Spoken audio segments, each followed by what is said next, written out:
தமிழ்நாடு தௌஹீத் ஜமாஅத் வழங்கும் திருக்குர்ஆன் விளக்க உரை. அன்புக்குரிய சகோதரர்களே, எல்லாமுள்ள அல்லாஹ்வின் மகத்தான கிருபையினால் வாரந்தோறும் வியாழக்கிழமை நமது மாநில தலைமையகத்தில் திருக்குர்ஆன் விரிவுரை வகுப்பு நடைபெற்று வருவதை நீங்கள் அறிவீர்கள். சூரா ஃபாத்திர் அந்த அத்தியாயத்திற்கான விரிவுரையை தொடர்ச்சியாக பார்த்து வருகிறோம்.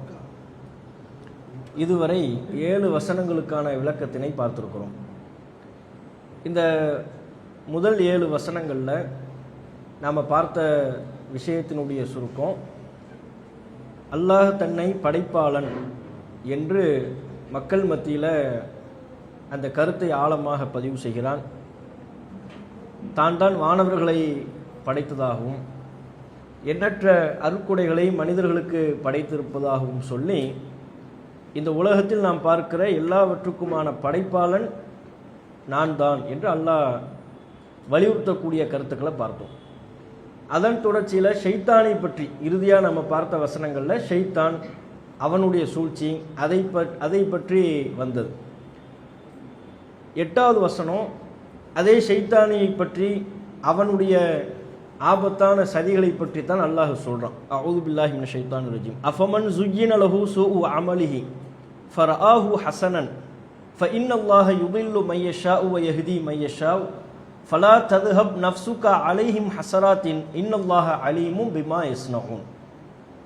யாருக்கு அவனது தீய செயல் அலங்காரமாக்கப்பட்டு அவன் அதை அழகானதாக கருதுகிறானோ அவனா, அல்லாஹ் தான் நாடியோரை வழிகேட்டில் விடுகிறான், தான் நாடியோரை நேர்வழியில் செலுத்துகிறான். எனவே அவர்கள் மீதுள்ள கவலைகளால் நபியே உமது உயிர் பிரிந்து விட வேண்டாம், அவர்கள் செய்பவற்றை அல்லாஹ் நன்கறிந்தவன். இதுதான் 8வது வசனம். 7 ஷைத்தானை பற்றியும் அவனுடைய அடிச்சுவடுகளை நாம் பின்பற்றக்கூடாது, அவன் ஆபத்தான சதிவலைகளை மனிதர்களுக்கு எதிராக பின்னுவான், அதனை பின்பற்றக்கூடாதுன்னு அல்லாஹ் சொல்லிட்டு இந்த 8லையும் ஷைத்தானினுடைய ஒரு பண்பை பற்றி அல்லாஹ் விளக்குறான். அவன் செய்யக்கூடிய ஒரு பண்பு, மனிதர்களை வழிகெடுப்பதற்கு அவன் பயன்படுத்தக்கூடிய ஒரு ஆயுதம் தான் தஸ்யீன். தஸ்யீன் சொன்னால் கெட்டதை நல்லதாக அழகுபடுத்தி காட்டுவது, கெட்டவற்றை தீயவற்றை அழகுபடுத்தி காட்டுவது. அந்த பண்பை பற்றி அல்லாஹ் இங்கே எச்சரிக்கை செய்கிறான். அஃபமன் ஸுய்யின லஹு ஸூஉ அமலிஹி ஃபரஆஹு ஹஸனன். யாருக்கு அவனது தீய செயல் அலங்காரமாக்கப்பட்டு தான் செய்யக்கூடிய தீமையான செயல்கள், அது இணை வைப்பா இருக்கலாம், மார்க்கத்தில் இல்லாத பித்அத்துகளாக அனாச்சாரங்களாக இருக்கலாம், பொய், மோசடி, வட்டி, மார்க்கத்தில் தடுக்கப்பட்ட ஹராமான காரியங்களாக இருக்கலாம், எதுவாகவும் இருக்கலாம், சிலை வணக்க வழிபாடுகளாக இருக்கலாம். அப்போ தான் செய்யக்கூடிய தீய செயல் அலங்காரமாக்கப்பட்டு, அதுதான் அலங்காரமாக அவனுக்கு தெரியுது, நல்லதாக தெரியுது, அவன் அதை அழகானதாக கருதுகிறானோ, தான் செய்யக்கூடிய தீய செயலையே இதுதான் நமக்கு நல்லது, ஃபரஆஹு ஹஸனன், அதையே அழகானது என்று கருதுகிறானோ அவனா அப்படின்னு நல்லா கேள்வி எழுப்புறான். அவனா ஃபினிஷிங் இதில் இல்லை. ஃபினிஷிங் பொதுவாக இல்லாமல் ஏராளமான வசனங்கள் அல்லாஹ் கேள்வியில் விட்டுருப்பான். கேள்வியில் விடுறான்னா என்ன அர்த்தம்னா, அவனா முந்தைய கருத்துக்களை பார்க்கணும், முந்தைய கருத்துக்களின்படி அல்லது அந்த வசனத்தில் சொல்லப்படுகிற கருத்துக்களின்படி நாம் ஒரு முடிவு அதில் வைக்கலாம். அவனா நேர்வழி நடப்பவன் அப்படிங்கிற கருத்து வைக்கலாம். அவனா நேர்வழியை பெறக்கூடியவன், அவனும் மற்றவர்களும் அவனா சமமானவன், அவனா சத்தியத்தின்படி நடப்பவர்களுக்கு நல்லதை நல்லது என்றும் கெட்டதை கெட்டதென்றும். இந்த வசனத்தில் சொல்லப்பட்ட கருத்துக்கு நேர் ஆப்போசிட் கருத்தை எடுத்துக்கொள்ளணும். யாருக்கு அவனது தீய செயல் அலங்காரமாக்கப்பட்டு அவன் அதை அழகானதாக கருதுகிறானோ அவனா இதை தன்னுடைய தீய செயலை தீயதுன்னு பார்க்குறாங்க, நல்லதுன்னு பார்க்குறாங்க, அவர்களோடு இவன் சமமானவனா? அவனா சமமானவன் அல்லது அவனா நேர்வழி பெறக்கூடியவன், அவனா நேர்வழியில் நடப்பவன், என்னன்னா நம்ம ஃபினிஷிங் வைக்கலாம். விளங்குதா? அப்போ இப்படி இந்த பாணியில் இந்த ஸ்டைலில் திருக்குர்ஆனில் ஏராளமான வசனங்கள் இருக்கு. அது மாதிரி ஒன்று.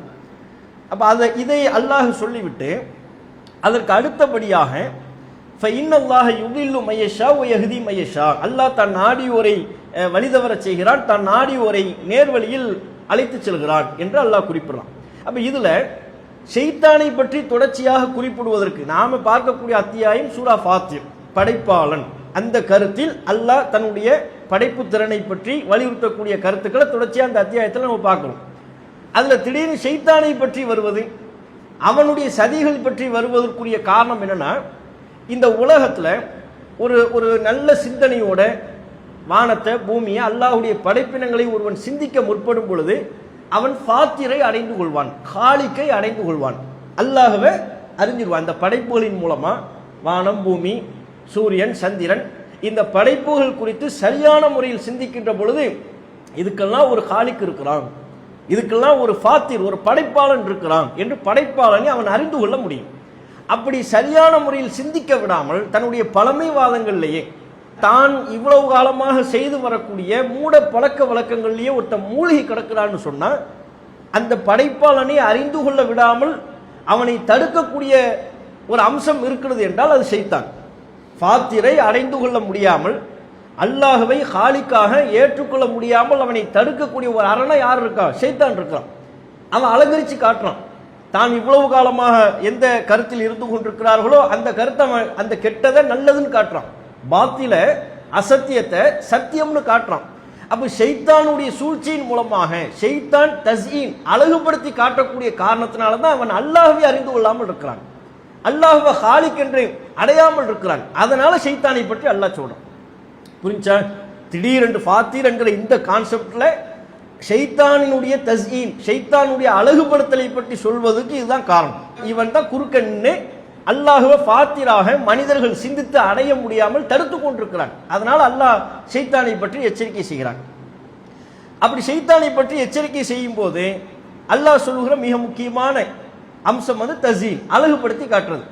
ஷைத்தான் எப்படி எப்படியெல்லாம் தீமையான காரியங்களை அழகுபடுத்தி காட்டுவாங்கிறத போன உரைகள்லேயே நம்ம பல விஷயங்களை, வட்டியை எப்படி அழகுபடுத்தி காட்டுவான், தர்மம் செய்ய விடாம தடுப்பதற்கு எப்படியான அழகான வாதங்களை எல்லாம் சொல்வான் என்று பல விஷயங்கள் நம்ம பார்த்துட்டோம். இதுல குறிப்பா நம்ம கவனிக்க வேண்டிய அம்சம் என்னன்னா, இப்ப நபிகள் நாயகம் காலத்தில் உள்ள மக்களுக்கு தானே இது முதன்மையானது, அதுக்கப்புறம் தான் நம்ம. அப்ப ரசூல் ஸல்லல்லாஹு அலைஹி வஸல்லம் அவர்கள் காலத்தில் உள்ள மக்களுக்கு இந்த ஷைத்தானுடைய தஸீன் எப்படி இருந்துச்சு, அழகுபடுத்தல் எப்படி இருந்துச்சு அப்படின்னா, ரசூலுல்லாஹ் காலத்தில் உள்ள மக்கள்கிட்ட என்ன வழிபாடு இருந்துச்சு? சிலை வழிபாடு இருந்துச்சு. இப்ப சிலை வழிபாட்டை பற்றி தானே ரசூலுல்லாஹ் தப்புன்னு பிரச்சாரம் பண்றாங்க. இப்ப சிலை வழிபாடு வேண்டாம், சிலைகளுக்கெல்லாம் சக்தி இல்லை, அவைகள் பேசாது, அவைகள் உங்களுடைய கோரிக்கைகளை செவிமடுக்காது, அவைகளுக்கு நீங்க படைக்கக்கூடிய உணவுகள் அதுல ஈக்கள் மொய்ப்பதை கூட தடுக்க முடியாது. இப்படி ஏராளமான அன்றைய காலத்தில் உள்ள மக்கள் சிலைகளை போலி தெய்வங்கள் என்று கருதி அவற்றுக்கு சக்தி இருப்பதாக நினைச்சு வழிபாடு செஞ்சுக்கிட்டு இருந்தாங்க. அதை தப்புன்னு சொல்ல பிரச்சாரம் பண்றாங்க. அப்படி பிரச்சாரம் பண்ணும்போது அதிலிருந்து அவர்களை வரவிடாமல் தடுக்கக்கூடிய மிக முக்கியமான அம்சம் என்ன? அதிலிருந்து அவங்க வெளியே வராம அதிலேயே சிலை வழிபாட்டிலேயே நீடித்திருப்பதற்கு என்ன காரணம்? காலங்காலமா எங்க முன்னோர்கள் செஞ்சதை நாங்க எப்படி விடுறது? இதான் தஸீன். ரசூலுல்லாஹ் சிலை வழிபாடு கூடாதுங்கிறாங்க. அதிலிருந்து வாப்பா அல்லாஹ் ஒருத்தன் தான், உனக்கு அல்லாஹ் எல்லாவற்றையும் தருவான், வானத்தை படைச்சான் பூமியை படைச்சான், உன்னுடைய கோரிக்கைகளை அவன் நிறைவேற்ற மாட்டானா? நீ அந்த அல்லாஹ்வை வணங்குவதற்கு வான் அழைப்பு கொடுக்கும் பொழுது அந்த காலகட்டத்தில் உள்ள மக்களுக்கு சிலை வழிபாட்டின் மீது ஒரு பக்தி இருக்கு, சிலை வழிபாட்டின் மீது ஒரு ஆழ்ந்த பற்று இருக்கு. அந்த பற்றிலிருந்து அவங்களால வெளியே வர முடியல. அந்த சிலை வழிபாட்டின் மீது பற்றி ஏற்படுவதற்கு அடிப்படை காரணம் முன்னோர்களின் மீதான பக்தி. எங்க முன்னோர்கள் சொன்னதுக்கு எப்படி நாங்க மாத்தமா வர்றது? எங்க முன்னோர்கள் எந்த பாதையில நாங்க கண்டமோ, எந்த வழிமுறையில நாங்க பார்த்தோமோ அதுக்கு மாத்தமா நாங்க எப்படி நீங்க சொல்லக்கூடிய இந்த புதிய கருத்துக்கு நாங்க ஏற்றுக்கொள்ள முடியும்? அவங்க பார்வையில இப்ப பாருங்க, ரசூலுல்லாஹ்வுடைய பெரிய தகப்பனார் அபூ தாலிப் இருந்தாரா? அபூ தாலிப் இருந்தார். ரசூலுல்லாஹ்வுக்கு பக்கபலமா கூட இருந்தாங்க அந்த காலகட்டத்தில், அந்த நெருக்கடி நேரத்தில். அப்போ ரசூலுல்லாஹ் அபூ தாலிப் எப்படியாவது இஸ்லாத்துக்கு வரணும்னு ரொம்ப உள்ளூர் ஆசைப்பட்டாங்க. மரண தருவாயில் இருக்கிறாங்க. ரசூலுல்லாஹ் அபூ தாலிப் அவர்களை போய் சந்தித்து லா இலாஹ இல்லல்லாஹ்னு சொல்லுங்க, கொள்கையை ஏத்துக்குங்க என்று சொல்கிறார்கள். சொல்லும்போது அபூ தாலிப் அவர்கள் மறுப்பதற்கு என்ன காரணம்? அவர் கடைசியா சொன்ன வார்த்தை என்ன? அலா மில்லத்தி அப்துல் முத்தலிப், அப்துல் முத்தலிபின் மார்க்கத்தில் தான் நான் மரணிப்பேன், நீ சொல்லக்கூடிய மார்க்கத்தில் நான் ஏற்றுக்கொள்ள முடியாது, அந்த மார்க்கத்தை ஏற்று அதுல நான் மரணிக்க மாட்டேன். அலா மில்லத்தி அப்துல் முத்தலிப், அப்துல் முத்தலிப் எங்களுடைய தகப்பனார், எங்க பாட்டன் முப்பாட்டன் அவங்க எங்களுக்கு என்ன கொள்கையை சொன்னாங்களோ அதுல தான் நாங்க இருப்போம், அதில் தான் நான் மரணிப்பேன், இந்த கொள்கையை நான் ஏற்றுக்கொள்ள மாட்டேன். நாங்க பாருங்க, முன்னோர்கள் மீதான பக்தியை வச்சு தான் ஷைத்தான் தஸீன் பண்றான், அந்த மக்களை அழகுபடுத்தி காட்டுறான். உங்க முன்னோர் சொன்னதை நீ மறுக்க போறியா? அப்ப உங்க பாட்டன் முப்பாட்டெல்லாம் முட்டாள்களா? அவங்களுக்கு தெரியாது, இவங்களுக்கு தெரிந்து விட்டதா? இன்னைக்கு நாம தௌஹீத் பிரச்சாரம் செய்யும் போது, ஆரம்ப காலகட்டங்களில் இந்த பிரச்சாரத்தை செய்ய முற்பட்ட பொழுது நமக்கு என்ன பேர் சொன்னாங்க? நேற்று பெஞ்ச மலையில முளைச்ச காலம் உங்களுக்கு தெரிஞ்சிரு, எங்க இமாம்களுக்கு தெரியாது, உங்களுக்கு தெரிஞ்சிருச்சா? இதான் தசீன், இதான் ஷைத்தானினுடைய அழகுபடுத்தி காட்டுறது. அந்த வாதம் அழகான மாதிரி தெரியும், ஆனா அதனூடாக அசத்தியத்தை சத்தியமாக ஷைத்தான் காட்டுகிறான். அதனால தான் அதே மாதிரி குர்ஆன்ல சூரா மாயிதா 104 அதுல அல்லாஹ் சொல்கிறான், வைதா கீல லஹும் தஆலு இலா மா அன்ஸலல்லாஹு வ இலர் ரசூல், அவர்களிடம் நீங்கள் சொன்னால், நபியே அந்த மக்களுக்கு சொல்லப்பட்டால் என்ன, தஆலு இலா மா அன்ஸலல்லாஹு வ இலர் ரசூல், அல்லாஹ் அருளியதை நோக்கி நீங்கள் வாருங்கள், தூதரின் பக்கம் வாருங்கள் என்று சொல்லப்பட்டால், காலு ஹஸ்புனா மா வஜத்னா அலைஹி ஆபாஅனா, அவர்கள் சொல்கிறார்கள், எங்கள் முன்னோர்களை எதில் நாங்கள் கண்டோமோ அதுவே எங்களுக்கு போதும். எங்க முன்னோர் எப்படி எந்த வழிமுறையில் இருந்தாங்களோ அது எங்களுக்கு போதும், அதை விட வேற எதுவுமே வேண்டாம்னு சொல்றாங்க. அவ்வளவுக்கான ஆபாஉஹும் லா யஅலமூன ஷைஅன் வலா யஹ்ததுன், அவருடைய முன்னோர்கள் எதையும் அறியாதவர்களாகும் நேர்வழி பெறாதவர்களாகவும் இருந்தாலுமா அப்பவும் முன்னோர்களை தான் இவங்க ஃபாலோ பண்ணுவாங்களான்னு நல்லா கேள்வி எழுப்புறான்.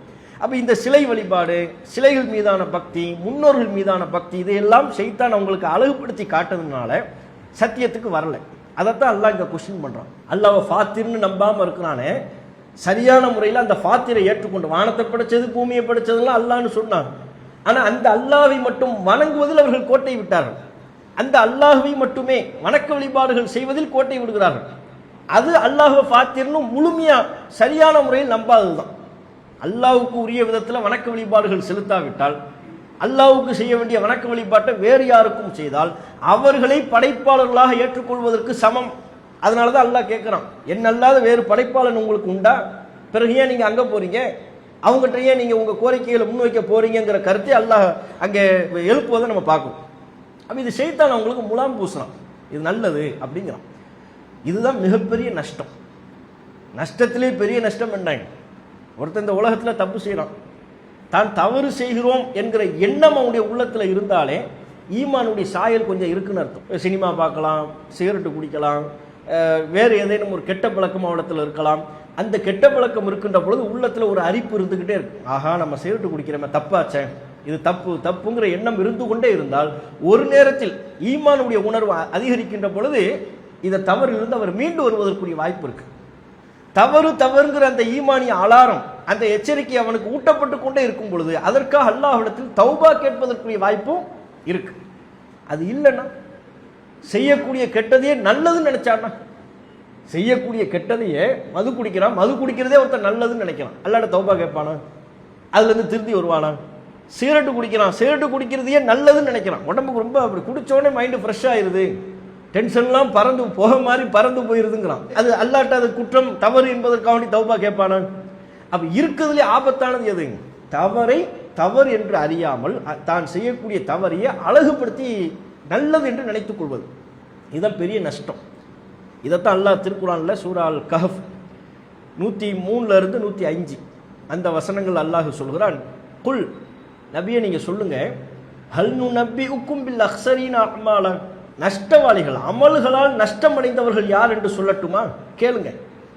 அல்லதீன வல்ல சஅயுஹும் ஃபில் ஹயாத்தி துன்யா வஹும் யஹ்ஸபூன அன்னஹும் யுஹ்ஸினூன சுன்ஆ, யார் இந்த உலகத்தில் பல முயற்சிகளை மேற்கொண்டு தீய காரியங்களை செய்து அவற்றை நல்லது என்று நினைத்து செய்து கொண்டிருக்கிறார்களோ அவர்கள்தான். தீயவற்றை செய்கிறார்கள், பாவங்களை செய்கிறார்கள், அவற்றை நல்லது என்று நினைத்து செய்து கொண்டிருக்கிறார்கள், அவர்கள்தான் இந்த உலகத்தில் நஷ்டமடைந்தவர்கள். உலாயிக்கல்லதீன கஃபரு பி ஆயாத்தி ரப்பிஹிம் வ லிகாஇஹி, அவர்கள் தம்முடைய இறைவனின் சான்றுகளை மறுத்தவர்கள், அல்லாஹ்வுடைய சந்திப்பை மறுத்தவர்கள்.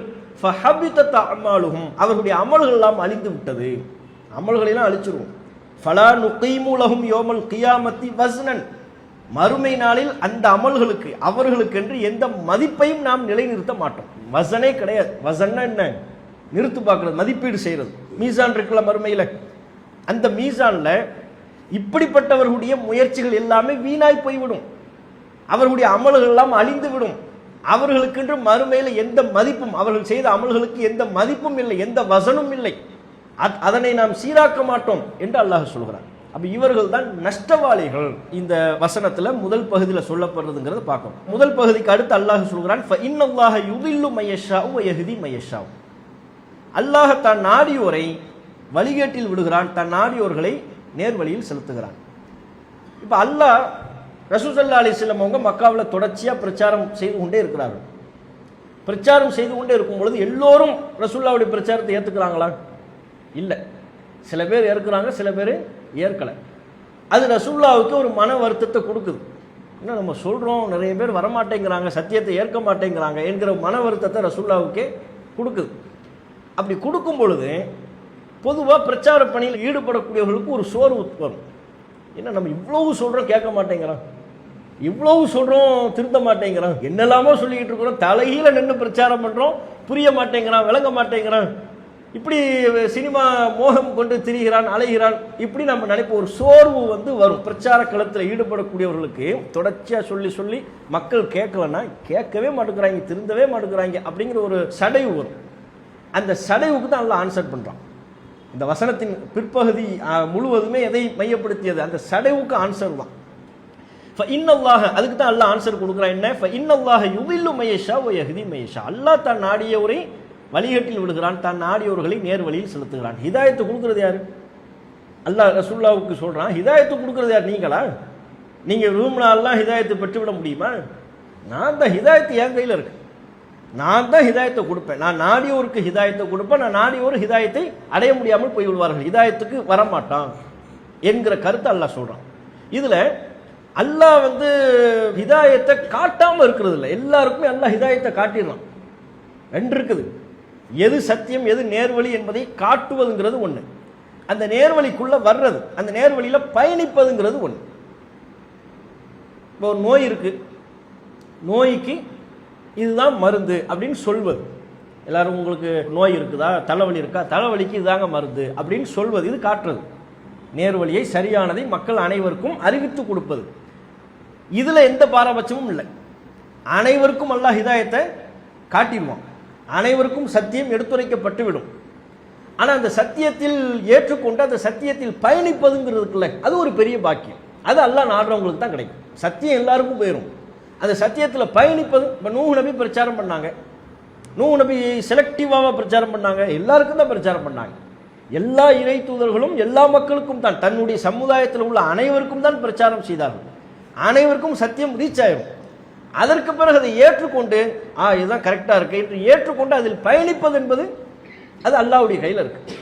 அல்லாஹ்வுடைய உள்ளத்தை விசாலப்படுத்தணும், அல்லாஹ்வுடைய உள்ளத்தை விரிவுபடுத்தணும். ஃபிரௌனினுடைய அழைப்பை ஏற்றுக்கொண்டு தான் சூனியக்காரர்கள் வந்தாங்க. அப்ப அந்த இடத்துல ஃபிரௌனும் சூனியக்காரர்களும் சமம் தான். மூசா நபி பிரச்சாரம் செய்யக்கூடிய, மூசா நபி சத்தியத்தை ஹக்கை எடுத்து சொல்லக்கூடிய அந்த இடத்துல எல்லாரும் சமமாக தான் இருக்கிறாங்க. மக்கள் சமம், ஃபிரௌனும் சமம், சூனியக்காரர்களும் சமம். மூசா நபி சத்தியத்தை சொன்ன உடனே சூனியக்காரர்கள் சத்தியத்தை ஏற்றுக்கொண்டு விட்டார்கள். ஆமன்னா பி ரப்பில் ஆலமீன், ரப்பி மூசா வ ஹாரூன், அகிலத்தின் இறைவனாகி அல்லாஹ்வை நாங்கள் ஈமான் கொண்டோம், மூசா மற்றும் ஹாரூனின் இறைவனை ஈமான் கொண்டோம்னு அவங்க ஈமான் கொண்டுறாங்க, ஃபிரௌனு ஈமான் கொள்ளல. அப்ப சத்தியத்தை கொடுப்பதில் தூதர்கள் எந்த பாரபட்சமும் காட்டல. அல்லாஹ் சத்தியத்தை இதுதான் ஹிதாயத்து, இதுதான் நேர்வழி என்று காட்டுவதில் அல்லாஹ் எந்த குறைவையும் ஏற்படுத்தல. எல்லாருக்கும் ஹிதாயத்தை அல்லாஹ் காட்டிடுறான். வஹதைனாஹும் நஜ்தைன், இரண்டு வழிகளை நாம் காட்டி விடுகிறோம் மனிதனுக்கு, இதுதான் நல்லது இதுதான் கெட்டது காட்டிடுறோம். அதற்கு பிறகு சத்தியத்தில் பயணிப்பது என்பது அல்லாஹ்வுடைய கையில் இருக்கு. அல்லாஹ்வுடைய கையில் இருக்குன்னு சொல்வதில் கூட கூடுதலான ஒரு அம்சம் இருக்கு. என்னன்னு சொன்னா, அல்லாஹ் கையில் தானே இருக்கு, அல்லாஹ் நாடியவர்களுக்கு தான் ஹிதாயத்தை கொடுப்பான். ஆனா யாருக்கு அல்லாஹ் ஹிதாயத்தை கொடுக்குறான் அப்படின்னா, யார் அல்லாஹ்வுடைய ஹிதாயத்தை நோக்கி ஒரு ஸ்டெப் முன்னால வர்றாங்களோ அவங்களுக்கு அல்லாஹ் கொடுக்குறான். நன்மையை நோக்கி யார் முயற்சி செய்கிறார்களோ, நல்லவற்றை நோக்கி யார் முயற்சி செய்கிறார்களோ அல்லாஹ் அவர்களுடைய உள்ளத்தை நல்லவற்றுக்கு திறந்து விடுகிறான். கெட்டவற்றை நோக்கி யார் சென்று கொண்டிருக்கிறார்களோ, கெட்டவற்றுக்கு தீயவற்றுக்கு யார் முயற்சி செய்கிறார்களோ அவருடைய உள்ளத்தில் அல்லாஹ் தீயவற்றின் மீதான விருப்பத்தையும் தீயவற்றின் மீதான ஈர்ப்பையும் அல்லாஹ் போட்டுருவான். இப்போ நம்ம நல்லதை நோக்கி போனோம்னா அல்லாஹ் நமக்கு நல்லதையே அதிகப்படுத்தி தருவான். நல்லதை செய்வதற்குரிய வாய்ப்புகளையும் வசதிகளையும் அல்லாஹ் நமக்கு ஏற்படுத்தி தருவான். அதன் மூலமா அல்லாஹ்வுடைய ஹிதாயத்தை நமக்கு கிடைக்கும். நம்ம நல்லதை விரும்பணும், நல்லதை நோக்கி நாம் ஒரு ஸ்டெப் போகணும். நாம இருக்கிற உட்கார்ந்த இடத்துல இருந்து கொண்டே அல்லாஹ் ஹிதாயத்தை தருவான்னு அப்படி கிடையாது. நாம ஒரு ஸ்டெப் முன்னால வைக்கணும். இப்ப அல்லாஹ் சொல்கிறான், இன்ன சஅயக்கும் லஷத்தா, உங்களுடைய முயற்சிகள் பலதரப்பட்டதாக இருக்கிறது. மனிதனின் முயற்சி பலதரப்பட்டதாக இருக்கிறது. ஃபஅம்மா மன் அத்தா வத்தகா வஸத்தக பில் ஹுஸ்னா ஃபஸனுயஸ்ஸிருஹு லில் யுஸ்ரா, யார் தர்மம் கொடுத்து அல்லாஹ்வை பயந்து நல்லவற்றை உண்மைப்படுத்துகிறாரோ அவருக்கு இலகுவானதை இலகுபடுத்தி கொடுப்போம். ஃபசனு யஸ்ஸிருஹு லில் யுஸ்ரா, அவருக்கு இலகுவான பாதையை நாம் மேலும் எளிதாக்கி கொடுப்போம். அப்படின்னா என்ன? யார் இப்போ தர்மம் பண்றாரு, அப்போ ஒரு நன்மை, ஒரு நன்மையை நோக்கி அவர் வர்றாரு. அல்லாஹ்வை பயப்படுறாரு, ஒரு நன்மை, இன்னொரு நன்மையை நோக்கி வர்றாரு. ஒரு சத்தக பில் ஹுஸ்னா, சத்தியத்தை உண்மைப்படுத்துகிறார் என்று சொன்னால் ஃபசனு யஸ்ஸிருஹு லில் யுஸ்ரா, அவருக்கு நாம் யுஸ்ரா இலகுவானதற்குரிய வழியை எளிமைப்படுத்தி விடுவோம். சொர்க்கத்தை பத்தி அல்லாஹ் சொன்னான், சொர்க்கம் செல்லக்கூடிய பாதை அவருக்கு நாம் லேசாக்கிடுவோம். அதுவே அம்மா மம் பகில வஸ்தகுனா வ கذب பில் ஹுஸ்னா ஃபசனு யஸ்ஸிருஹு லில் உஸ்ரா, யார் கஞ்சத்தனம் கொண்டு தேவையற்றவர்களாக ஆக்கி அல்லாஹ்வை பயப்படாம தன்னை தேவையற்றவனாக கருதி கொண்டு சத்தியத்தை பொய்ப்பிக்கிறார்களோ, பொய் என்று சொல்கிறார்களோ, ஃபசனு யஸ்ஸிருஹு லில் உஸ்ரா, அவர் சிரமமானதற்குரிய வழியை இலகுபடுத்தி விடுவோம். அப்படின்னா என்ன? அவன் நரகம் செல்வதற்குரிய பாதையை அவனுக்கு லேசாக்கிடும். அப்போ ரூட்டு அல்லாஹ் காட்டினாலும் ஒரு ஸ்டெப் எடுத்து வைக்கிறது உன்னை சார்ந்தது. 2 ரூட்டை நான் உன்ட்ட காட்டுறேன், இது நன்மையின் பாதை, இது தீமையின் பாதை. எங்க நீ ஃபர்ஸ்ட் ஸ்டெப் எடுத்து வைக்க போற? நன்மையின் பாதையில் நீ ஸ்டெப் எடுத்து வச்சா அதுக்குரிய பாதையை உனக்கு நான் லேசாக்கி தர்றேன். தீமையின் பாதையை நோக்கி நீ அடி எடுத்து வைத்தால் அதுக்குரிய பாதையை தான் உனக்கு நான் லேசாக்குவேன். தேடல் மனிதனை சார்ந்தது. ஹிதாயத்து கொடுப்பது, ஹிதாயத்தின்படி வழி நடத்துவது அல்லாஹ்வை சார்ந்ததா இருந்தாலும் தேடல் இருக்குல்ல, நம்ம எதை நோக்கி போகணுங்கிற தேடல் யார்கிட்ட தான் இருக்கு? சூஸ் பண்றது யார்கிட்ட இருக்கு? நம்ம கிட்ட இருக்கு. அல்லாஹ் எல்லாவற்றையும் நாடி விட்டான், அல்லாஹ் எல்லாவற்றையும் தீர்மானித்து விட்டான் என்றாலும் சூஸ் பண்றது நம்ம கையில் இருக்கு. இப்போ 2 டம்ளர் தராங்க, ஒன்றில் பால் இன்னொன்றுல விஷம், ரெண்டையும் முன்னால் வைக்கிறாங்க. எல்லாத்தையும் எல்லாம் நாடிட்டான்ல, எல்லாமே எல்லாம் ஆகிட்டான். சூஸ் பண்றது நம்ம கையில் இருக்கா இல்லையே? இப்போ அது நமக்கு அல்லாஹ் தந்திருக்கிறான். ஒவ்வொரு மனிதருக்கும் தேர்வு செய்யக்கூடிய உரிமையை அல்லாஹ் வழங்கியிருக்க. ரெண்டையும் அல்லாஹ் காட்டுறான், இது நல்லது, இது கெட்டது, இது பால், இது விஷம், எதை எடுக்க போறேன்? பால். நான் பால் எடுத்துக்கிறேன். பால் எடுத்து அதுக்கப்புறம் உனக்கு நன்மையை நோக்கிய பாதையை அல்லாஹ் வழிகாட்டிக்கிட்டே இருப்பான். நீ அகம்பாவம் பிடிச்சி இல்லை நான் இதைத்தான் குடிப்பேன்னு சொன்னா அதுக்குரிய பாதையை அல்லாஹ் உனக்கு லேசாக்குவான். கெட்டவற்றிற்குரிய பாதையை அல்லாஹ் லேசாக்குவான்.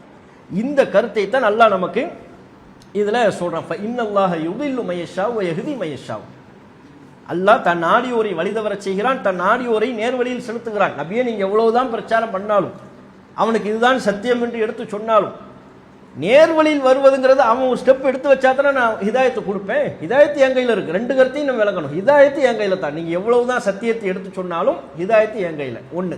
2வது, நீங்க என்னதான் சத்தியத்தை எடுத்து சொன்னாலும் அவன் கேட்கணும்னு விரும்பினாத்தானே அவன் காதை நான் திறப்பேன். அவன் புரிய வேண்டும் என்று நினைத்தால் தானே அவன் உள்ளத்தை நான் திறந்து வைப்பேன். அவனே அதற்கு ஈடுபாடு காட்டாவிட்டால், அவனே அதனை விட்டும் விரண்டோடக்கூடியவனாக இருப்பானே, ஆனால் வேறு பாதையை தேர்வு செய்தால் அதுக்குரிய அந்த பாதையை தான் அவனுக்கு நான் லேசாக்குவேன். அப்ப இந்த கருத்தில் தான் அல்லாஹ் ஹிதாயத்து என் கையில் இருக்கு என்று அல்லாஹ் சொல்றான். அந்த வசனத்தின் இறுதி பகுதி, ஃபலா ததுஹப் நஃப்சுக அலைஹிம் ஹஸராத், அவர்கள் மீது கவலைப்பட்டு உங்களுடைய உயிரை விட்டு விடாதீர்கள். இன்னல்லாஹ அலீமும் பிமா யஸ்னஊன், அவர்கள் செய்பவற்றை அல்லாஹ் நன்கறிந்தவன். எப்படிப்பட்ட ஒரு வார்த்தை பாருங்க. நான் தான் ஆரம்பத்தில் சொன்னோம், நீங்க இந்த வசனத்தை பேக்ல இருந்து பார்த்தீங்கன்னா நல்ல தெளிவாக புரியும். ரசூலுல்லாஹ் பிரச்சாரம் பண்ணிக்கிட்டு இருக்கிறாங்க, மக்கள் வரமாட்டேங்கிறாங்க, சத்தியத்தை நோக்கி வரல, சிலை வழிபாட்டிலேயே மூழ்கி இருக்கிறாங்க. என்ன நம்ம இவ்வளவு சொல்றோம், கேட்க மாட்டேங்கிறான், திருந்த மாட்டேங்கிறான், நம்மளை சூனியக்காரங்கிறான், கவிஞருங்கிறான், என்னெல்லாமோ விமர்சனங்கள் சொல்லி சத்தியத்தை ஏற்க மறுக்கிறானேங்கிற ஒரு கவலை ரசூலுல்லாஹ்வுடைய உள்ளத்தை அழுத்துது. நேர்வழியை நோக்கி அவன் வரவில்லையே என்கிற கவலை ரசூலுல்லாஹ்வுடைய உள்ளத்தை நோக்கி அழுத்துது. எந்த அளவுக்கு அழுத்துது? ரசூலுல்லாஹ்வுடைய உயிரே போயிருமோங்கிற அளவுக்கு கவலைப்படுறாங்க. ரசூலுல்லாஹ் ரொம்ப கவலைப்படுறாங்க. இதெல்லாம் நம்ம உணரவே இல்லை, இதெல்லாம் நம்ம உணரவே முடியாது. சமூகத்தின் மீது அந்த அளவுக்கு கவலை இருந்தால் மட்டும்தான் நம்மளால் உணர முடியும். சமூகம் திருந்த வேண்டும், சமூகம் மாற வேண்டும், சத்தியத்தை நோக்கி வர வேண்டும் என்ற அதீத கவலை, மக்கள் மீது அதீத அன்பும் அதீத கவலையும் இருந்தால்தான் நபிகள் நாயகம் அடைந்த அந்த உணர்வை நம்மால் அடைய முடியும். அந்த அதீத கவலையும் அன்பும் இல்லை என்றால் ரசூலுல்லாஹ் அடைந்த உணர்வை நம்மளால அடையவே முடியாது. இப்போ ரசூலுல்லாஹ் தொழுகையில கால்கள் வீங்கும் அளவுக்கு தொழுது இருக்கிறாங்கல்ல, இரவு தொழுகையில் ரசூலுல்லாஹ் கால்கள் வீங்கும் அளவுக்கு ஹத்தா தவர்ரமத் கதமாகும், இரு கால் பாதங்களும் வீங்குகின்ற அளவுக்கு தொழுதார்கள்னு ஹதீஸ்ல பார்க்குறோம். நமக்கு என்னைக்காவது கால் பாதம் வீங்கியிருக்கா? நம்ம அதை டேஸ்ட் பண்ணியிருக்கிறோமா? நமக்கு எப்போ கால் பாதம் வீங்கும்? பஸ்ஸில் ரொம்ப நேரம் உட்காந்துட்டு இருந்தோம்னா காலையில் வந்து பார்ப்போம், என்ன கால் வீங்கிருச்சு அப்படின்னு பார்ப்போம். உப்பு கூடிருச்சு உடம்புல, அப்போ என்னவாயிரும்? 2 கால் பாதத்தில் ஏதாவது 1 அல்லது 2மே கால் பாதம் வீங்கிருக்கும். டாக்டர் போய் பார்ப்போம், யூரிக் ஆசிட் உங்களுக்கு கூடுதலாக இருக்கு, அதை குறைங்கன்றுவாரு. அப்படி கால் பாதம் வீங்கும். கால் பாதம் இல்லாட்டி அதுக்கப்புறம் நமக்கு வீங்கிறது வயிறு தான் வீங்கும். சாப்பிட்டு சாப்பிட்டு வயிறு பெருசாகவே ஒழிய தொழுது தொழுது கால்பாதம் நமக்கு வீங்கியிருக்கா? அதை நம்ம டெஸ்ட் பண்ணதே இல்லைங்கிறோம். அது நமக்கு தெரியும். என்ன ரசூல் கால்பாதம் வீங்குற அளவுக்குன்னா ஏதோ மிகைப்படுத்தி சொல்றாங்க போல அப்படி நம்ம நினைப்போம். அந்த அளவுக்கு ரசூல்லா தொழுதாங்க, அதை நம்ம உணர முடியாது. ரசூல்லா ஒரு ரக்காத்திலேயே பக்ராவை ஓதி இருக்கிறாங்க. ஒரு ரக்காத்திலேயே பக்ராவை ஓதி இருக்கிறாங்க. அப்போ தொழுகையின் மீதான டேஸ்ட்டை எந்த அளவுக்கு ரசூல்லா உணர்ந்து அதை ஓதிருப்பாங்க. இரவு தொழுகைலாம் 20 ரக்காத் தொழுவாங்கல்ல, 20ங்கிறது ஹதீஸ்ல இல்லை. அந்த 20லையும் பக்ரா ஓத சொன்னாலே வேக வேகமாக ஒதுக்கிட்டு இருப்பாங்க, மார்க்கத்தில் இல்லாத அளவுக்கு ஒதுக்கிட்டு இருப்பாங்க. அது ஒரு பக்கம். அப்போ நமக்கு ஒரு ரக்காத்தில் பக்ரா ஓதுவது சாத்தியமா நமக்கு? ஏன்னா அந்த டேஸ்ட் நம்ம தொழுகையின் மீதான ஈடுபாட்டையோ தொழுகையில் ரொம்ப நேரம் நிற்பதை நாம் அதனுடைய சுவையை நம்ம உணரலை. இப்படி நாம் நபிகள் நாயகம் வணக்க வழிபாட்டின் மீது எந்த சுவையை உணர்ந்தார்களோ அவற்றில் நாம் உணராத பல விஷயங்கள் இருக்கு. சமூகத்தின் மீதான அக்கறையில் ரசூல்லா எந்த உணர்வை அடைந்தார்களோ அதை அடையாத நமக்கு பல விஷயங்கள் இருக்கு. அப்ப இதெல்லாம் அதுதான் ரசூல்லா சமூகம் திருந்தணுங்கிற அந்த கவலையில உயிரை விட்டுருவாங்க போல, அந்த அளவுக்கு கவலைப்படுறாங்க. அதைத்தான் அல்லாஹ் என்ன செய்யறான்னா தடுக்கிறான். அப்ப நீங்க இப்படி பாருங்க, இங்க இருந்து அவன் திருந்தலைங்கிறதுனால உங்க உயிரே நீங்க விட்டுருவீங்களா? அந்த அளவுக்குலாம் கவலைப்படாதீங்க. அவங்க செய்யக்கூடியதை அல்லாஹ் பார்ப்பான், அவங்களுக்கு தக்க கூலியை அல்லாஹ் கொடுப்பான். ஹிதாயத்துங்கிறது என் கையில் இருக்கு. நான் நாடுறவங்களுக்கு ஹிதாயத்து கொடுப்பேன், நான் நாடுறவங்களை வழி தவற வச்சிருவேன். அவன் வழிகட்டை தேர்வு பண்ணானா அவன் வழிகட்டில் போக வேண்டியதுதான். அவன் ஹிதாயத்தை நோக்கி வர முடியாது. டோட்டல் ஹிதாயத்தை கொடுக்கக்கூடிய கண்ட்ரோல் என் கையில் இருக்கு. அவன் இப்படி வழிகட்டு போவதற்கு என்ன காரணம்? நீங்க இவ்வளவு சொல்லியும் அவன் கேட்காம இருக்கிறதுக்கு என்ன காரணம்? ஷைத்தான் அவனுக்கு தசீன் பண்ணி காட்டிட்டான், அழகுபடுத்தி காட்டிட்டான். இந்த ஒரு வசனம் ரசூலுல்லா தாம் செய்த பிரச்சாரத்தில் மக்கள் வரவில்லையே என்கிற அந்த கவலைப்படுகின்ற பொழுது அதுக்கு ஆன்சர் தான் டோட்டல். கீழே இருந்து பார்த்தீங்கன்னா எல்லாமே ஆன்சர். என்ன வரமாட்டேங்கிறான் நினைக்கும் போது நீங்கள் அப்படிலாம் ரொம்ப கவலைப்படாதீங்க. உங்களை நீங்களே மாய்த்து கொள்ளக்கூடிய அளவுக்கு கவலைப்படாதீங்க. அவன் செயலுக்கு அல்லாஹ் எல்லாத்தையும் நான் பார்த்துக்கிட்டு தான் இருக்கிறேன். மறுமையில் நான் கணக்கு வச்சுக்கிறேன். ஹிதாயத்து என் கையில் இருக்கு. நீங்கள் விரும்பினாலாம் ஹிதாயத்து பெற முடியுமா? ஹிதாயத்து என் கண்ட்ரோலில் இருக்கு. நான் நாடுறவங்களுக்கு நான் ஹிதாயத்து கொடுப்பேன். இவன் இந்த வழிகட்டில் வீழ்றதுக்கு என்ன காரணம்? ஷைத்தான் பிடியில் அவன் இருக்கிறான், ஷைத்தான் கண்ட்ரோலில் இருக்கிறான். அவன் ஷைத்தானால் அலங்கரித்து காட்டப்பட்ட நம்முடைய தீய செயல்கள் எல்லாம் அலங்கரித்து காட்டப்பட்டு அதை நல்லதுன்னு நினைக்கிறவன் அவன் எப்படி நேர்வழிக்கு வருவான்? அவன் எப்படி சரியான வழியின்படி நடப்பான் என்கிற கருத்தை அல்லாஹ் ரப்புல் ஆலமீன் இதில் சொல்றாங்கிறத பார்க்கணும். அப்போ ரசூல் ஸல்லல்லாஹு அலைஹி வஸல்லம் அவர்கள் மக்கள் மீது அன்பு கொண்டு தாவா செய்யும் போது அவங்க சத்தியத்தை நோக்கி வரவில்லை என்கிற கவலை ரசூலுல்லாஹ் பெருமளவு காட்டியது. ஏனைய வசனங்களில் கூட அல்லாஹ் இதை குறிப்பிட்டு சொல்றான். அஷ்-ஷுஅரா அந்த அத்தியாயத்தில் 3 லஅல்லக பாகிஉன் நஃப்ஸக அல்லா யகூனு முஃமினீன், அவர்கள் மோமின்களாக இல்லை என்பதால், அவர்கள் நம்பவில்லை என்பதால் உங்களை நீங்கள் அழித்துக் கொள்ளாதீர்கள், அழித்துக் கொள்வீர்கள் போலும் அப்படின்னு அல்லாஹ் சொல்றான். இது ஷுஅராவில் 3வது வசனம். சூரா அல் கஹஃப்ல 6வது வசனம். ஃபல அல்லக பாகிஉன் நஃப்ஸக அலா ஆசாரிஹிம் இல்லம் யுமினு பிஹாதல் ஹதீஸ் அஸஃபா, அவர்கள் இந்த சத்தியத்தை இந்த செய்தியை நம்பாததால் அவர்களுக்கு ஏற்படக்கூடிய விளைவுகளுக்காக வேண்டி கவலைப்பட்டு உங்களை நீங்கள் அழித்துக் கொள்வீர்கள் போலும். அப்போ இந்த கருத்தை நபிகள் நாயகம் ஸல்லல்லாஹு அலைஹி வஸல்லம் அவர்களுக்கு அல்லாஹ் பல நேரங்களில் வலியுறுத்தி என்ன சொல்ல வர்றான் அப்படின்னா, பொதுவாக இப்போ ரசூலுல்லாவுக்கு ஆறுதல் சொன்ன மாதிரி தான் இன்றைக்குள்ள காலகட்டத்திலையும் இன்னைக்கு யாரெல்லாம் தாவா களத்தில் இருக்கிறாங்களோ, பிரச்சார பணியில் தங்களை ஈடுபடுத்திக் கொள்கிறார்களோ, அவங்களுக்கு இப்படி ஒரு சடை வரும்போது இவ்வளவு சொல்கிறோம் கேட்க மாட்டேங்கிறான், இவ்வளவு சொல்கிறோம் திருந்த மாட்டேங்கிறான் அப்படிங்கிற ஒரு சலிப்பு வரும்பொழுது நம்ம என்ன நினைக்கிறோம்னா, இந்த தூதர்களுக்கு அல்லாஹ் சொன்ன அறிவுரையை தான் நம்ம நினைக்கணும். தூதர்களுக்கு அல்லாஹ் சொன்ன அறிவுரையை நம்ம மனசில் கொண்டு வரணும். நம்ம தூதர்களுக்கு அல்லாஹ் என்ன சொன்னான், இது மாதிரி சந்தர்ப்பத்தில் ஹிதாயத்து அல்லாஹ் கையில் இருக்குது. நம்ம கடமை என்ன, நம்ம வேலை என்ன, நம்ம ஒர்க் என்ன, சொல்லிக்கிட்டே இருக்கிறது தான் நம்ம ஒர்க். சொல்லிக்கொண்டே இருக்கணும், ரிசல்ட்டை பார்க்குறது இல்லை. ரிசல்ட் இல்லைன்னா நான் சொல்ல மாட்டேங்கிறது நம்ம வேலை இல்லை. எண்ணிக்கையை வைத்துக்கொண்டு என்ன 10 20 ஆகலை, 20 30 ஆகலை, 30 50 ஆகலை அப்போ நான் சொல்ல மாட்டேன் என்பது நம்முடைய டியூட்டி இல்லை. எண்ணிக்கை கூட்டுறது குறையிறது அந்த ரிசல்ட்டுக்காக ஒர்க் பண்ணுறதுங்கிறது நம்ம டியூட்டி கிடையாது. நம்ம டியூட்டி என்னன்னா ரிசல்ட்டை பார்க்காம ஒர்க் பண்ணிக்கிட்டே இருக்கணும். அதுதான் அல்லாஹ் நமக்கு சொன்னது. நூஹ் நபி 950 வருஷம் வாழ்ந்தாங்க, அவ்வளவு காலம் பிரச்சாரம் பண்ணாங்க. அதுக்குரிய ரிசல்ட் இருந்துச்சா? ரிசல்ட்னு பார்த்தா கொஞ்சம் மக்கள் தான் ஈமான் கொண்டாங்க. முழு சமூகத்தையும் ஈமான் கொள்ள வைக்க சத்தியத்தில் அவர்களால் ஈர்க்க முடியலை. அப்போ அதனால் அவங்க தோல்வி அடைந்து விட்டார்கள் என்று ஆகாது. அல்லாஹ் ஒரு ஃபினிஷிங் வைப்பான், ஒரு எண்டு வைப்பான். அவ்வளோதான், அவங்க முடிஞ்சு போச்சு, இதுக்கப்புறம் யாருமே ஈமான் கொள்ள மாட்டார்கள் தூதர்கள் இருக்கிற காலத்தில் எண்டு டேட் வச்சுட்டான்னு வைங்க, ஒன்று அழிவு தான். அல்லது அல்லாஹ் சொல்லுவான், நீங்கள் சொல்லிக்கிட்டே இருங்க சொல்லிக்கிட்டே இருக்கணும். நூஹ் நபிக்கு அல்லாஹ் எண்டு வச்சுட்டான்.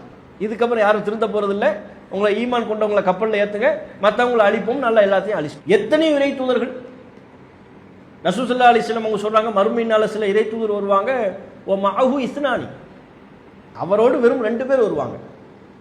அந்த தூதருடைய ஃபாலோவர்ஸ் எத்தனை பேரா? 2 பேர், வெறும் 2 பேர். இன்னொரு தூதர் வருவார், அவரோடு யாருமே இருக்க மாட்டாங்க, அவரோடு யாருமே இருக்க மாட்டாங்க, யாருமே இல்லாமல் எல்லாம் அல்லாஹ் அறிவிப்பு கொடுப்பான் மறுமையில், எல்லா தூதர்களும் உங்க சமுதாயத்தோட வாங்க அப்படின்னு அல்லாஹ் சொல்லுவாங்க. மூசா நபி அவர் சமுதாயத்தோட வருவார், ஈசா நபி அவங்க சமுதாயத்தோட வருவாங்க, நூஹ் நபி அவர் சமுதாயத்தோட வருவார். இப்படி ஒவ்வொரு இறை தூதர்களும் நபிகள் நாயகம் ஸல்லல்லாஹு அலைஹி வஸல்லம் அவங்க உம்மத்தோட பெரும் கொண்ட எண்ணிக்கை அவங்க உம்மத்தோட வருவாங்க, அதாவது ஏற்றுக்கொண்டவர்கள். அந்த நேரத்தில் தான் சில தூதர் வர்றாங்க, பின்னால ஃபாலோவர்ஸ் எத்தனை பேர்னு பார்த்தா 2 பேர். சில தூதர் வர்றாங்க, பின்னால ஒருத்தர். சில தூதர் வர்றாங்க, பின்னால் யாருமே இல்லை, பாவம் தூதர் மட்டும் தனியாக நிற்கிறார். தூதர் மட்டும் தனியாக நிற்பது அவருக்கு தோல்வியா? அவர் தோல்வி அடைந்து விட்டான்னு அர்த்தமா? ரிசல்ட்டுக்காக வேண்டி ஒர்க் பண்றது, ரிசல்ட்டை கொடுக்கறது அல்லாஹ். நூஹ் நபி பிரச்சாரத்தை எவ்வளவு மக்கள் ஏற்கணுங்கிறது அல்லாஹ் முடிவு பண்றது. ரசூலுல்லாஹ்வை ஃபாலோ பண்ணக்கூடிய பின்பற்றக்கூடிய மக்கள் எவ்வளவு பேர் உருவாகணும் என்று முடிவு செய்யறது அல்லாஹ். ரிசல்ட்டை கொடுக்கறது அல்லாஹ். ஆனா அல்லாஹ் என்ன சொல்றான், ஹிதாயத் என் கையில் இருக்கு, நீங்க பிரச்சாரம் பண்ணிக்கிட்டே இருங்க. இதுதான், நீங்க பிரச்சாரம் பண்ணிக்கிட்டே இருங்க. அதனால தான் எல்லா தூதர்களுக்கும் அல்லாஹ் சொன்னது, ஒமா அலைனா இல்லல் பலாகுல் முபீன், தெளிவாக எத்தி வைப்பதை தவிர வேறு பொறுப்பு நமக்கு இல்லை. தெளிவாக எடுத்து சொல்வதை தவிர வேறு பொறுப்பு நமக்கு இல்லை. தூதர்கள் அல்லாஹ் சொல்றான், ஏன் தெளிவா எடுத்து வைங்க, ரிசல்ட்டை நான் பார்த்துக்கிறேன், அதுக்காக நீங்க கவலைப்படக்கூடாது. என்ன ஆள் வரவே இல்லை அப்படிலாம் நீங்க சோர்ந்து போய் உட்காரக்கூடாது, ரிசல்ட்டுக்காக நீங்க உழைக்கக்கூடாது, நீங்க உழைச்சிக்கிட்டே இருக்கணும். அதுதான் நமக்கு சொல்லப்பட்ட டியூட்டி. அப்ப அந்த கருத்தை தான் நபிகள் நாயகம் ஸல்லல்லாஹு அலைஹி வஸல்லம் அவர்களுக்கும் அல்லாஹ் சொல்லி தருகிறான். அதுல இந்த உயிரே போற அளவுக்கு ரசூல் ஸல்லல்லாஹு அலைஹி வஸல்லம் அவங்க கவலைப்படுறாங்க, அந்த அளவுக்கு நீங்க கவலைப்படாதீங்க என்று அல்லாஹ் ரப்புல் ஆலமீன் நபிகள் நாயகம் ஸல்லல்லாஹு அலைஹி வஸல்லம் அவர்களுக்கு ஆறுதல் சொல்றாங்கிறத நம்ம பார்ப்போம்.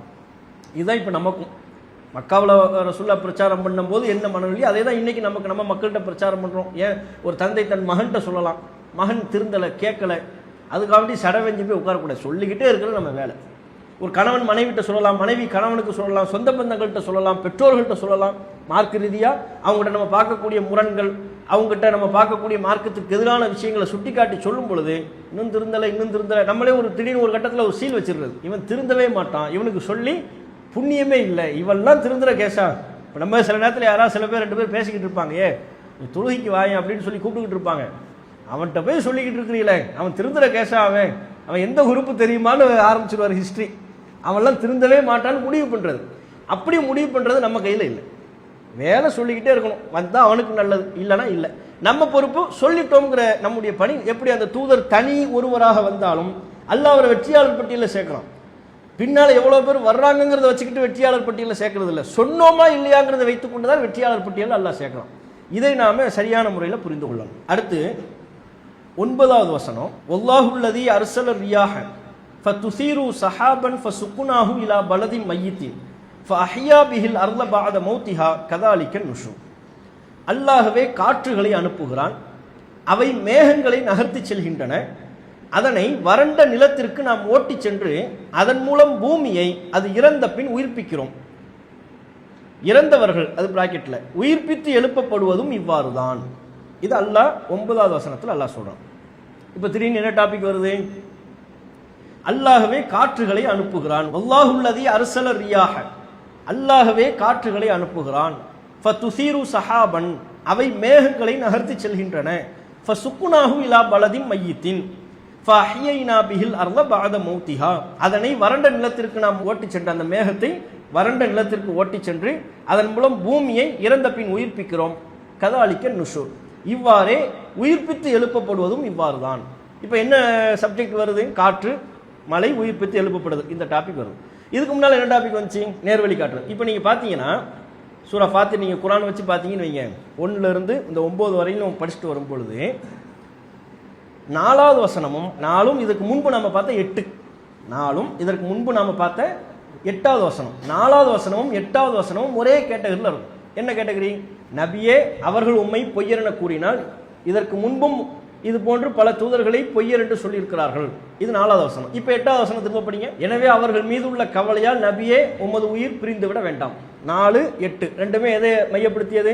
ரசூலுல்லாவை நோக்கி பேசக்கூடியது. நீங்கள் ஃபாத்திர் ஸ்டார்டிங்ல இருந்து பார்த்தீங்கன்னா மக்களை நோக்கி தான் அல்லாஹ் சொல்லிக்கிட்டே வருவான். நான் தான் படைப்பாளன், நான் தான் வானத்தை படைத்தேன், நான் தான் ஏனைய படைப்புகளை படைத்தேன். அல்லாஹ் தன்னுடைய படைப்புகளை பற்றி மக்களுக்கு அறிமுகப்படுத்திக்கிட்டே வருவான். வானவர்களை நான் தான் படைத்தேன் அப்படின்னு தன்னுடைய படைப்புகளை அறிமுகப்படுத்திக்கிட்டே வருவான். 4வது வசனத்தில் ரசூல்லாவுக்கு ஆறுதல். ரசூல்லாவை பொய்யர்னு சொல்லிக்கிட்டு இருக்கிறாங்களா, அதுக்கு ரசூல்லாவை நோக்கி உரையாடல். மீண்டும் 8வது வசனத்திலையும் யாரை நோக்கி உரையாடல்? ரசூல்லாவை நோக்கி. 4 நபியல் நாயகத்தை நோக்கி உரையாடியதற்கு என்ன காரணம்? ரசூல்லா அங்கே பிரச்சாரம் பண்ணிக்கிட்டு இருக்கும்போது என்ன நம்மளை பொய்யர்னு சொல்றாங்கன்னு நினைக்கிறாங்க. அதுக்கு அல்லாஹ் சொல்றான், உங்களை மட்டுமா சொன்னா? இதுக்கு முன்னால் உள்ள தூதர்களெல்லாம் உண்மையாளர்னு சொல்லிட்டு உங்களை மட்டும் பொய்யர்னு சொன்ன மாதிரி நினைக்கிறீங்க? இதற்கு முந்தைய தூதர்களையும் அவன் பொய்யர் தான் சொன்னாங்க. ரசூல்லாவுக்கு ஆறுதல். சரி, அடுத்து 8வது வசனத்தில் மீண்டும் ரசூல்லா பிரச்சாரம் பண்ணி என்ன இவங்க சத்தியத்துக்கு வரமாட்டேங்கிறாங்கன்னு கவலைப்படுறாங்க. அப்போ அல்லாஹ் என்ன சொல்றாங்க? எதுக்கு கவலைப்படுறீங்க? ஹிதாயத் யார் கையில் இருக்கு? என் கையில் இருக்கு. நீங்க எதுக்கு கவலைப்படுறீங்க? கவலைப்பட்டு உங்க உயிரை விட்டுறாதீங்க. அப்ப இந்த 2ம் ஒரு அடுக்கு, 4ம் 8ம் ஒரே அடுக்கு. என்ன அடுக்கு? ரசூல்லாவை நோக்கி அல்லாஹ் சொல்லக்கூடிய கருத்துக்கள் அப்படிங்கிறது. ஏனைய 1ல இருந்து இப்போ 9 வரையிலையும் மனிதர்களுக்கு அல்லாஹ் தன்னை ஃபாத்திர்னு சொன்னான்ல, படைப்பாளன் சொன்னான்ல, அதுக்குரிய சான்றுகள் தான். தன்னை அல்லாஹ் ஃபாத்திர் என்று சொன்னதற்குரிய சான்றுகள் தான் ஒவ்வொன்றும். இப்போ அதுல ஒரு சான்றாகத்தான் காற்று, மலை. அந்த காற்றை மலையும் வைத்து உயிர்ப்பித்து எழுப்பப்படுதல் எப்படி நடக்குதுங்கிறதையும் அல்லாஹ் அதுக்குரிய சான்றா சொல்லிடுவான். சரியா? இந்த உலகத்தினுடைய பல்வேறு அத்தாட்சி, ஏன்னா இது அடுத்து அல்லாஹ் வந்து பகல், இரவு, சூரியன் எல்லாத்தையுமே அல்லாஹ் சொல்லுவான். இதுக்கு அடுத்து வரக்கூடிய வசனங்கள்லாம் இதை பற்றி தான் வரும். அல்லாஹ் தன்னுடைய படைப்பை தான் ஒன்று ஒன்றா சொல்லிக்கிட்டு இருப்பான். சரி, இப்போ இதில் அல்லாஹ் வந்து காற்றை சொல்கிறான். நம்ம காற்றுங்கிறது என்ன நினைக்கிறோம்? காற்றுங்கிறது வெறும் காற்று, ஒன்றும் இல்லாது நம்ம நினைக்கிறோம். காற்றுங்கிறத நம்ம பார்வை எப்படி இருக்கு? அது ஒன்றும் இல்லாது, என்ன காற்று மாதிரி ஆயிடுச்சு, காற்று மாதிரி போயிடுச்சு, ஒன்றுமே இல்லை நம்ம நினைக்கிறோம். நம்ம பார்வை எது ஒன்றுமே இல்லையோ அதுதான் அல்லாஹ் பெரிய சான்றா இங்கே முன்வைக்கிறாங்கிறத பார்க்குறோம். ஏன்னா அதுதான் மேகங்களை நகர்த்தி செல்கிறது. அந்த காற்றை வைத்து தான் அல்லாஹ் மேகங்களை நகர்த்துவதற்கு காற்றை பயன்படுத்துகிறான். காற்றுல பல பயன்பாடு இருக்கு. அதில் ஒரு பயன்பாட்டை தான் அல்லாஹ் இங்கே சொல்கிறான். சரியா? மேகங்களை நகர்த்தி செல்லக்கூடிய பயன்பாட்டுக்குரியதாக காற்று அல்லாஹ் வைக்கிறான். மேகங்களை நகர்த்துறதுன்னா அப்போ அந்த அளவுக்கு மேகத்தில் வெயிட் இருக்கானா? ஆமாம், வெயிட் இருக்கு. நம்ம இங்கேருந்து பார்க்கக்கூடிய மேகங்கள் சாதாரணமாக தெரியும். மலை மேகங்கள், கருமேகங்கள், மலையை தரக்கூடிய மழை நீரை சுமந்திருக்கக்கூடிய மேகங்களை பார்த்தீங்கன்னா அதில் என்னவா இருக்கும்? கடுமையான வெயிட்டாக இருக்கும். இப்போதைய அறிவியல் இப்படி சொல்கிறாங்க, பல டன் கணக்கில் நீர் அந்த மேகத்துக்குள்ளே இருக்கும். அந்த வெயிட் அவ்வளோ வெயிட்டாக இருக்கும். அவ்வளோ வெயிட்டாக இருக்கக்கூடிய நீர், பல டன் கணக்கில் வெயிட்டாக இருக்கக்கூடிய மேகங்களை, நீர் சூழ்ந்திருக்கக்கூடிய அந்த மேகங்களை இந்த காற்றின் மூலமாகத்தான் நல்லா என்ன செய்யறாங்க? வறண்ட பூமியை நோக்கி எங்க மழை பொழிவிக்கணும்னு அல்லாஹ் நாடுறானோ அந்த பகுதியை நோக்கி மேகத்தை அல்லாஹ் நகர்த்துகிறான் காற்றின் மூலமா. அதுக்கப்புறம் வறண்ட பகுதிக்கு அல்லாஹ் மழையை பொழிவிக்க சுக்குனாகும் இலா பலதின் மையத்தின். பலதின் மையத்துன்னு சொன்னா வறண்ட பூமி. அதை மையத்துங்கிற வார்த்தையில அல்லாஹ் குறிப்பிடுவான். வறண்ட பூமிக்கு நம்ம மழையை பொழிவிக்கிறோம், அதை செழிப்பானதாக மாற்றுறோம். இது அல்லாஹ் சொல்லிட்டு இப்படித்தான நான் எழுப்புவேன். என்ன நான் எழுப்புறதை நீ மக்காவில் உள்ளவங்க உயிர்ப்பித்து எழுப்பப்படுறதை சந்தேகப்பட்டாங்கல்ல, அதுக்கு அல்லாஹ் சான்றா. நீ பார்க்குற எவ்வளோ ஊரை பார்க்குற, உன்னால வறண்ட பூமியாக இருக்கு. மழை வருவதற்கு முன்பு காஞ்ச பூமி, வறண்ட பூமி, ஒரு புல்லு இல்லை, பூண்டு இல்லை, எந்த பயிரும் இல்லை. மழை பொழிவிக்கப்பட்டதற்கு பிறகு அந்த பகுதி எப்படி மாறுகிறது? பச்சை பசையில் என்று மாறுகிறது, புற்கள் நிறைந்ததாக மாறுகிறது, பயிர்கள் நிறைந்ததாக மாறுகிறது. அப்போ செத்து போன காய்ந்த அந்த பூமி, ஒண்ணுமே இல்லை அந்த பூமியில, அப்படியான பூமியை மழை பொழிந்ததற்கு பிறகு எவ்வளவு பச்சை பசேல்னு மாறுது. இது எப்படி சாத்தியம்? ஒண்ணுமில்லாத அந்த நிலத்திலிருந்து மரங்கள், செடிகள், பயிர்கள் இவை வெளிவந்தது எப்படி சாத்தியமோ, அந்த செத்த பூமியை நான் எப்படி உயிர் கொடுத்து எழுப்புறேனோ அது போல நீ இறந்ததற்கு பிறகும் உன்னை நான் உயிர் கொடுத்து எழுப்புவேன். கதாலிக்கன் ருஷூர், இப்படித்தான் நான் எழுப்புவேன். சமகாலத்தில் அந்த மக்கள் பார்க்கக்கூடிய சான்றி அல்லாஹ் முன்வைக்கிறான். வறண்ட பூமிக்கு போ, அங்கே தோண்டி பாரு, ஏதாவது இருக்கா? ஒண்ணுமே இல்லை. மழையை பொழிவித்ததுக்கு அப்புறம் அங்கே எப்படி பச்சை பசேல்னு புற்பூண்டுகள் வருது, பயிர்கள் வருது. அப்படியான ஒரு உயிர்ப்பித்தல் அங்கே நடக்கிறது அல்லவா? அது மாதிரி தான் மனிதர்கள் நீங்கள் இறந்ததற்கு பிறகு உங்களை நான் உயிர் கொடுத்து எழுப்புறேன் அப்படிங்கிறத அல்லாஹ் வந்து சொல்றான். இதுல பார்த்தீங்கன்னா முஸ்லீம்ல ஒரு ஹதீஸ் பதிவு செய்யப்பட்டிருக்கு. அதுல மறுமை எழுப்புதல் நடைபெறுகின்ற பொழுது அல்லாஹ் ஒரு மலையை பொழிவிப்பானே ஹதீஸ் வரும். மறுமை நாள் நெருக்கத்தில் அல்லாஹ் என்ன செய்வானா? ஒரு மலையை பொழிவிப்பான். மழை பொழிவித்ததுக்கு அப்புறம் கபூர்ல மண்ணறைகளில் உள்ள இறந்து போன மனிதர்களுக்கெல்லாம் அல்லாஹ் உயிர் கொடுத்த அந்த மலையின் மூலமா. ஏன்னா ரசூல் ஸல்லல்லாஹு அலைஹி வஸல்லம் சொல்றாங்க, இப்போ நம்ம கபூர்ல அடக்கம் செய்யறோம்ல, அடக்கம் செய்தால் எல்லாமே அழிஞ்சிடும், மனுஷனுடைய எலும்பு எல்லாமே அழியுது. ஒரே ஒரு பகுதியை தவிர, இல்லா அஜ்ப தம்பி, முதுகு பகுதியினுடைய முதுகு தண்டினுடைய ஒரு கடைசியில் உள்ள ஒரு சின்ன எலும்பு பகுதி, அவற்றை தவிர மீதமுள்ள எல்லாமும் அழிந்து விடுகிறது அப்படின்னு ஹதீஸில் வருது. அப்போ மழை பொழிந்ததற்கு பிறகு அதுக்கப்புறம் மனிதர்கள் கபூர்லேருந்து எழுந்து வருவான் என்று முஸ்லீமில் பதிவு செய்யப்பட்ட செய்தியில் நாம் பார்க்குறோம். அப்போ பாருங்கள், இங்கேயும் அல்லாஹ் என்ன செய்கிறாங்க, இறந்த பூமியை மழை கொடுத்து உயிர்ப்பிக்கிறோம். கதாலிக்க நுசூர், இப்படித்தான் மனுஷரையும் நம்ம எழுப்புவோம்னு குர்ஆன்ல அல்லாஹ் சொன்னா, ரசூலுல்லாஹ் ஹதீஸில் சொல்கிறாங்க, மறுமை நாள் நெருக்கத்தில் ஒரு மழை பொழியும், எல்லா கபூர்களில் உள்ள மனிதர்களின் எஞ்சிய பகுதி எலும்பு எல்லாமே மக்கி போயிடும். நமக்கு சாதாரண மனிதர்களுக்கு, தூதர்களுக்கு மட்டும் சில விதிவிலக்கு இருக்குது. அப்போ நமக்கு எல்லா பகுதியுமே மக்கி போயிடும், ஒரே ஒரு பகுதியை தவிர, முதுகு தண்டின் ஒரு சின்ன ஒரு எலும்பு பகுதி, அவற்றை தவிர மீதமுள்ள எல்லாமே அழிஞ்சு போயிடும். அவற்றை கொண்டு அல்லாஹ் மனிதர்களை உயிர்ப்பித்துருவான் என்று நமக்கு சான்றாக சொல்கிறான். அப்போ கிட்டத்தட்ட நம்ம ஒரு வறண்ட பூமியில் ஒரு விதையை போடுறோம்.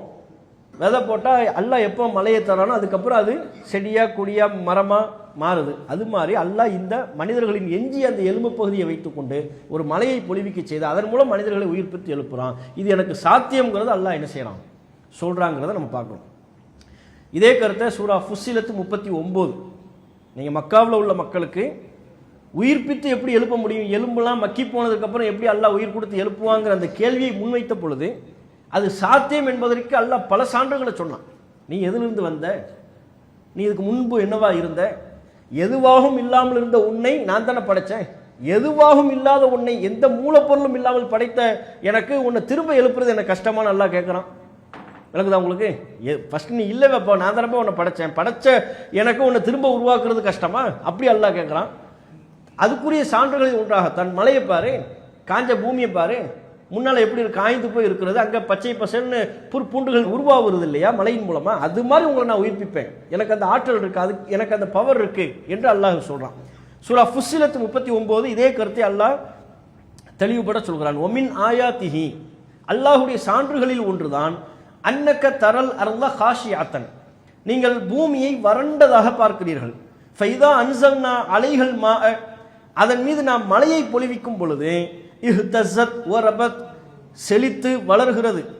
இன்னல்லதி அஹ்யாஹல முஹில் மௌதா, யார் அதை உயிர்ப்பித்தானோ, அந்த பூமியை யார் உயிர்ப்பித்தானோ அவன் இறந்தோரையும் உயிர்ப்பிக்க கூடியவன், அவன் ஒவ்வொரு பொருளின் மீதும் ஆற்றலுடையவன். இன்னஹு அலா குல்லி ஷைஇன் கதீர், அவன் ஒவ்வொரு பொருளின் மீதும் ஆற்றலுடையவன். நபியே இதை சொல்லுங்க, இந்த பூமியை யார் உயிர்ப்பிச்சானோ அவன் உங்களையும் உயிர்ப்பிப்பான்னு சொல்லுங்க, இது எனக்கு சாத்தியம்னு சொல்லுங்கன்னு சொல்லி அல்லாஹ் சொல்றான். இதை அந்த வசனத்திற்கு கூடுதல் விளக்கமாக நம்ம எடுத்துக்கொள்ள முடியும். அப்போ இதுவரையில் 9 வசனங்கள் வரையும் நாம் பார்த்துருக்குறோம்.